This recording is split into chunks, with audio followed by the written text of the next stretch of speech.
It's so exciting to be here and see all your faces. Is everyone having a great time here at Pycon Colombia? Yes!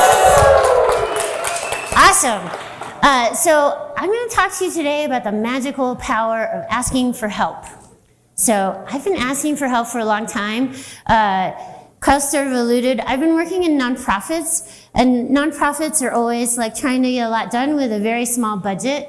So I have always been like, hey, maybe you could, like, if you're not using those servers anymore, you could give them to us. Or like, the new ice cream store in town, like we have a little event. If you donated, everyone would know about all your awesome flavors. So we do this all the time in nonprofit. We ask for money, we ask for help, we ask for things, we ask for donations, we ask for free stuff constantly. And I was thinking about like where we learn that, and I think you have to do it when you're a little kid because you don't know anything and you can't get a job or pay rent by yourself, so you have to ask for help. So it comes really naturally to children, which is awesome, but then at some point we get to feeling like, oh no, I'm this terrible burden. I'm asking you to help me with something. And so like we do a little less, we're like, I don't need dessert, it's fine. You know, like, and it's kind of sad because people want to help you because they get something out of it. So like when you ask someone for help, you're saying, I trust you. I think you're amazing. I think you know something I don't know. I think that you're smarter about something than I am. And so when you ask someone for help, you're giving them an opportunity to kind of see themselves as like your buddy, like your pals, maybe even your twin brother. But people get something out of being asked. So I want to like kind of unpack that so we can all get more comfortable asking for help. And then the other thing that I think is interesting is that helping creates connections. So if you ask someone for help, then later, like maybe you post something on LinkedIn or whatever, and they're like, oh yeah, I helped that person last year. Like, it's kind of like a nurturing relationship. Like, so you ask for help, and it's like, this person's gonna be a dragon one day, and I will have helped a little bit. This is Gallivant, deep cuts, maybe, I don't know. But I would say that the best askers are also askees. So it's not enough to like constantly ask for help. At some point, you gotta kind of put some back into the pool, right? Like you can't be like 100% ask, because then you don't know how to be a good asker. If you are also allow yourself to be a helper, then you become a better asker. It's like feeds itself. So since I'm telling you that I want you to do more asking for help, I'm gonna tell you about a time that someone asked me for help. So for about 10 years, I helped run a conference called the Seattle GNU Linux Fest. And that's a free software conference in Seattle, Washington, in the US on the West Coast. And this is, I think, kind of illustrates that asking for help depends on who you ask. So basically, here's Seattle, and then here's where I live in the US. I put in the walking, although I don't recommend walking from Boston to Seattle. But what happened was I was at a conference called Linux Fest Northwest, which was like a 2.5-hour drive north of Seattle. And it's a very small town. It's really cute. It's very green, kind of like here in Bogota. And so I went to that conference and I met a bunch of people from Seattle, which I was like, oh, that's funny. You all must have your own conference, right? And they said, no, we don't. So that year I flew to Bellingham. I took a 20-minute flight from Seattle to Bellingham, and they said, well, how long are you in Seattle after the conference? And I said, oh, I'm not stopping in Seattle. They're like, so sad, because they're like, but Seattle's great. I'm like, well, okay, maybe next year I'll come early and we can drive together. So that car ride, on the way back, we're like, it is a real shame that there is no conference in Seattle. And it was like, yeah, I mean, there's a lot that you got to get done, and, you know, like, I know tons of speakers and people, in free software, but like I wouldn't even know how to begin getting a space or sponsors out here. And they're like, we could do that. Can you help us with the speakers? And this is how I ended up running a conference all the way across the country from where I live for 10 years. This is me giving an award at that conference to somebody for their community building. And basically, I came because they asked me to do something that I like doing. I like talking to people about open source. I like giving people an opportunity to share their work and their insights. And then I stayed because the community was awesome. So like now I have all these friends in Seattle. And in fact, for a little while, I was posting a lot of stuff on social media about this conference. And I ran into someone I hadn't seen for a while in Boston. And they're like, oh, what are you doing? Are you visiting? Like, what do you mean? Like, I thought you moved to Seattle. I did not move to Seattle. But the community is really awesome there. So this is us. I looked for many years until the world finally decided to make a pool floaty that is a seagull, which seagull is the mascot for the Seattle GNU Linux Fest seagull. It's a shameless backronym where you make the letters fit the thing you want to show. So a lot depends on who you ask. These are people living in Seattle. They're like, we can get the venue and the sponsors if only someone could help us with speakers. So luckily I was in the car, so I was the right person to ask. But a lot depends also on how you ask for help. So I want to take a minute. Did you all know that dogs can talk? Oh, good. This is going to be fun. Okay, let me clarify. They don't talk with their mouths, not like up where it's like, ooh, squirrel, They use these little things with buttons to say stuff. So like the person, I don't know if you call them an owner, once they talk, it feels like you should call them a roommate. But the person that lives with the dog, the human being, records their voice saying words and then tries to teach the dog through context what the word means. And so this is Bunny, and Bunny is a sheepadoodle that is part of this project called They Can Talk. So there are tons of videos on like TikTok and Instagram and YouTube of this dog pressing these buttons, demonstrating all the words that it's learning. So the first batch of words that dogs kind of pick up pretty quickly will not surprise you. Outside, play, scritches, look. There are things that dogs almost already say, like, like they kind of point, or they're moving in the direction, or they're like, scrabbling at the door, or they pick up the leash and bring it to you. So like this part's not so surprising. What I thought was cool is that eventually they kind of learned to put the words together in sentences. And again, this is very dog point of view, right? Outside, hot now. Like, yeah, okay, come play ball. And then like, the tall dad roommate has gone to work, want dad here. So again, like, yeah, but sentences from a dog, that's pretty cool. This one I thought was really interesting because, so Bunny went out for a walk and came back and was like kind of avoiding touching on one paw and pressed ouch, paw, stranger. So ouch, okay, paw, but like stranger, like, So Bunny had figured out, like, okay, you didn't get ouch paw, or you didn't, whatever, like I don't have the word, but I have something stuck in my paw.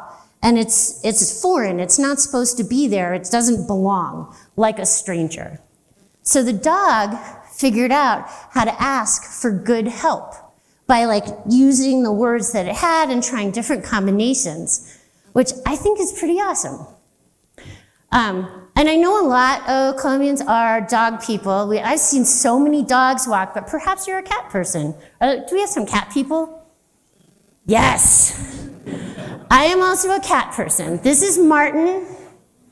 He's probably sick of me taking his pictures, so this is that look, like, really, again? It turns out cats can also talk to us. This is Billy Speaks, and Billy is a cat that also has some buttons.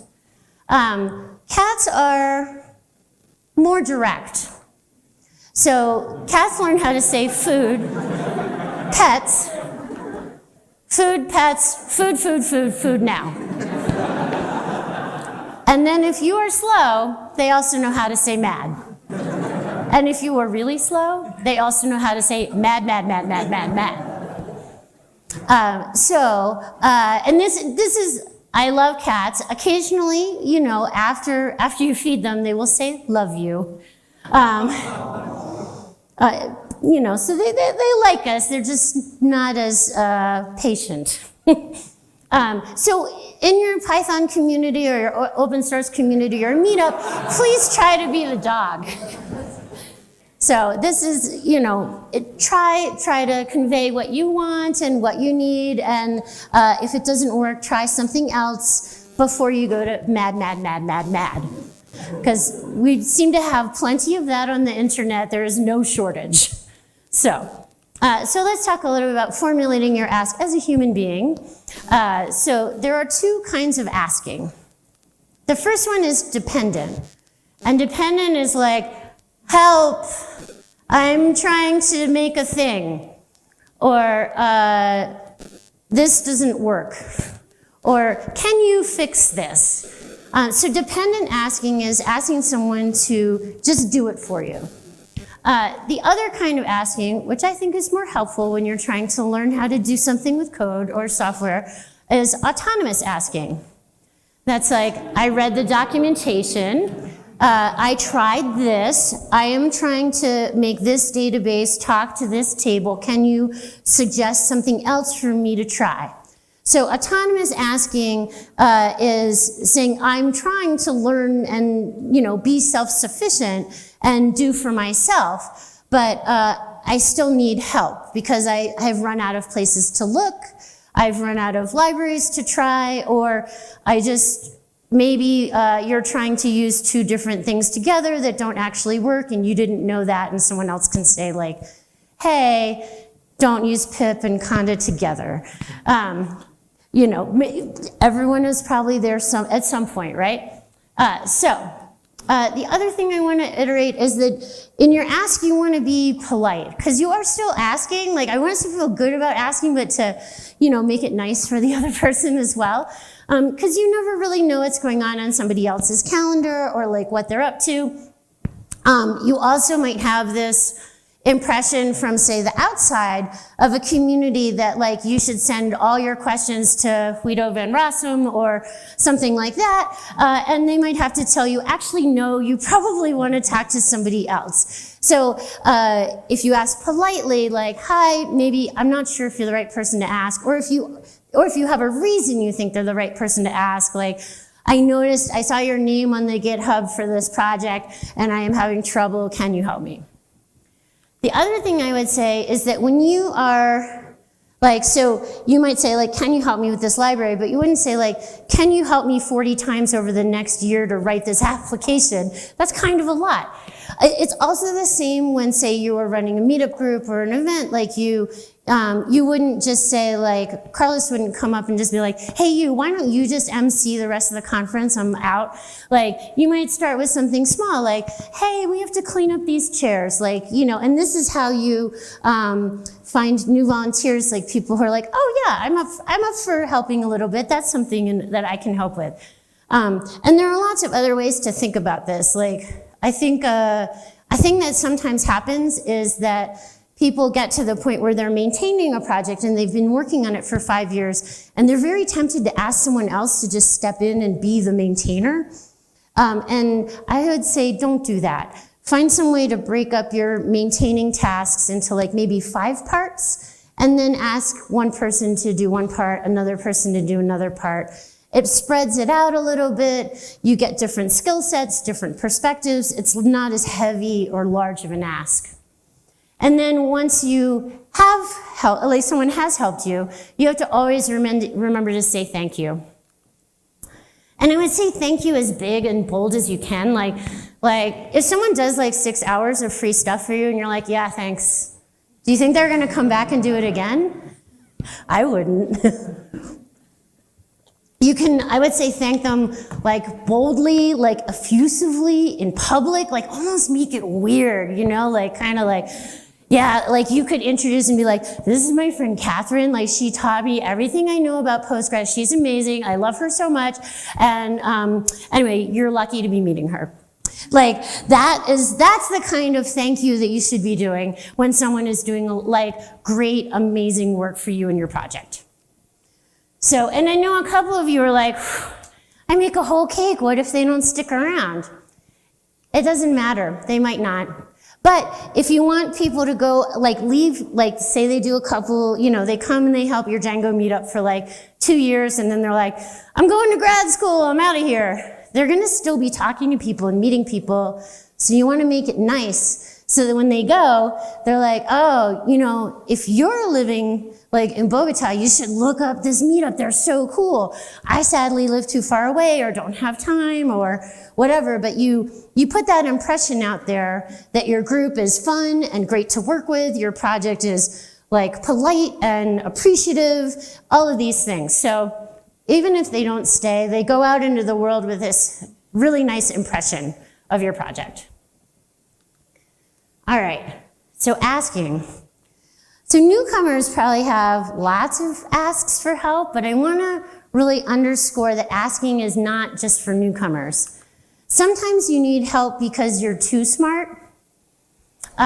So I created a whole event a few years ago where developers could ask for help. I noticed that there were all these small free and open source software projects that like had just 2 or 3 people working on them, and the user experience was terrible.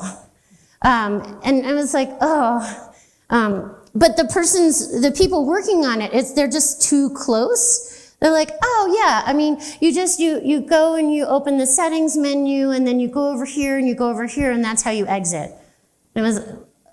But they would just do it automatic on the keyboard and I'm like, oh, you badly need someone who knows nothing about your project so that you can watch them do this and see how that's not actually working. At first I wanted to call that ComplainCon. So I thought that'd be really funny. And then someone pointed out like, no, the pitchfork masses, like it's gonna be totally the wrong vibe, like don't do that. So no ComplainCon. Instead, we called it SpinachCon.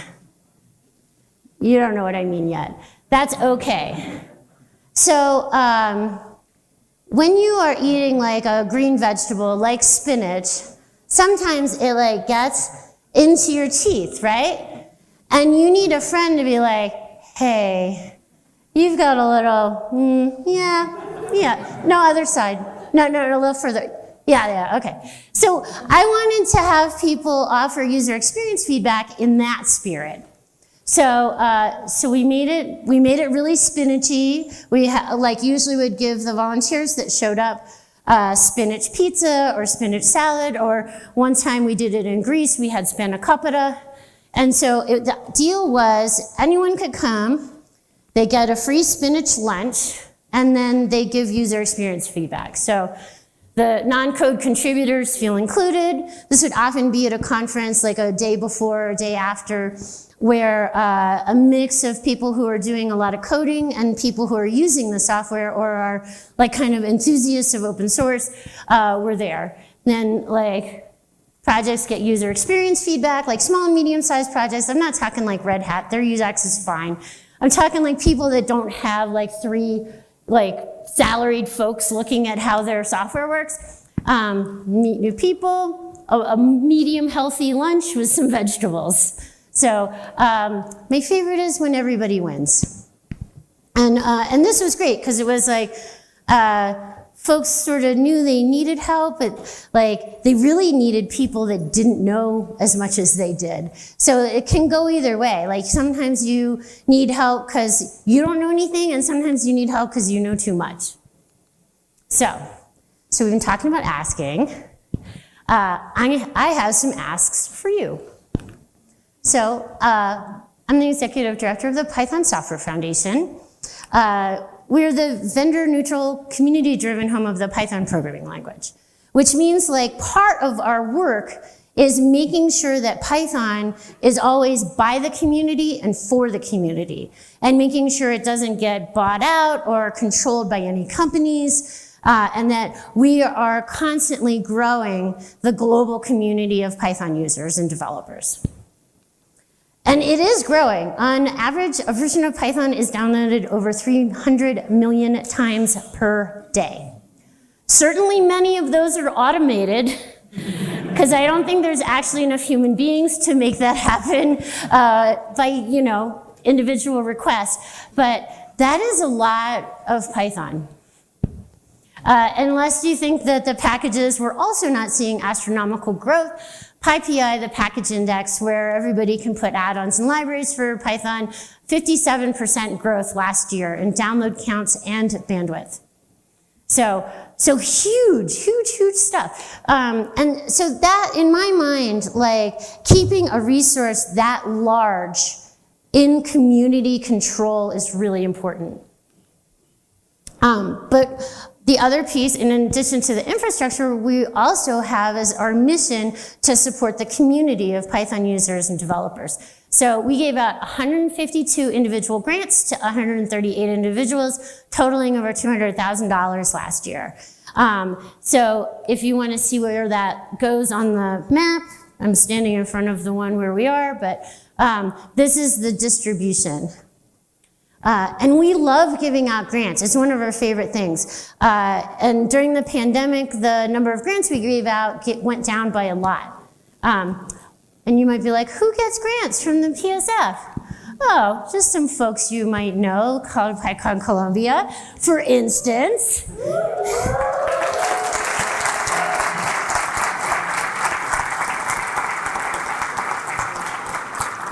And while everyone here is amazing, this is my first time here. Like, they don't have like a special in with the PSF or with me.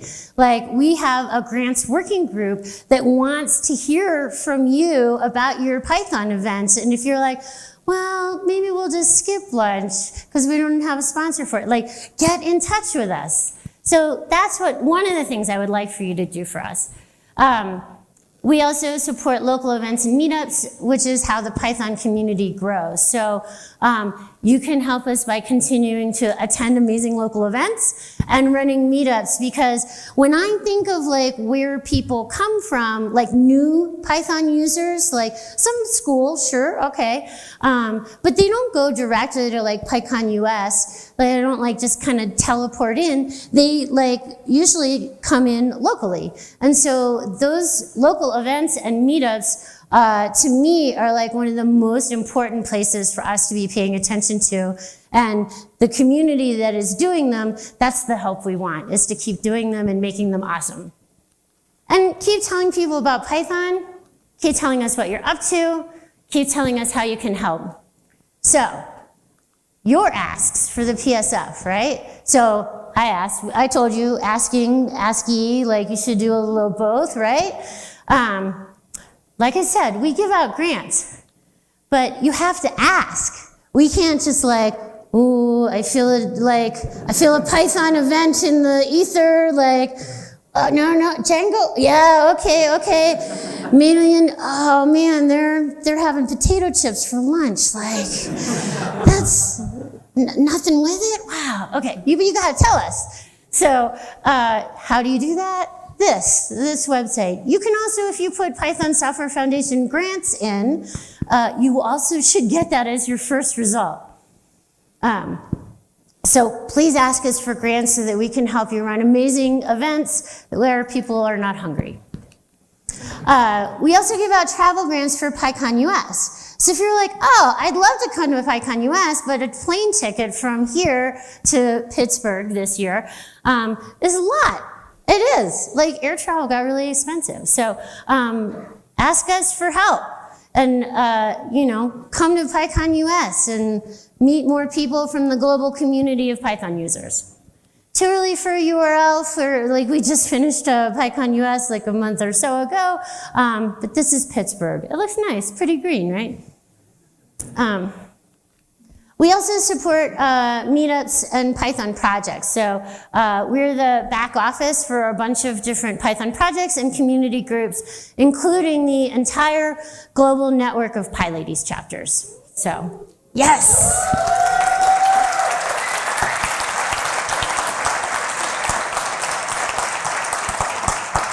So if you have ideas, so that's pretty new that we formalized that last year. So if there's someone out there like, man, I wish the PSF would do this for all the PyLadies chapters, you have to tell us. Again, no mind reading. So maybe we can help you too if you have an idea on some kind of event or something that could happen that would support the local community where you live. Again, you have to ask though. This is my email, so if it's not grants or you couldn't figure out where to ask, ask me, and I will tell you either whether we do that or not, or what we can help you with, or where the right place is to ask. So, I would like for you to ask for help early and often, of each other, and then also make sure you do the thanks, and then also make sure you're the dog and not the cat when you're asking for help. This one, I love it. It's like, oh yeah, that's the dynamic right there. And then I wanted to leave a lot of time for questions because I want you to ask, right? So I have some picture credits. I do also want to say thank you and gracias to the organizers here for putting on an amazing event and taking excellent care of us as speakers, especially visiting here for the first time. So thank you, and thank you for coming out.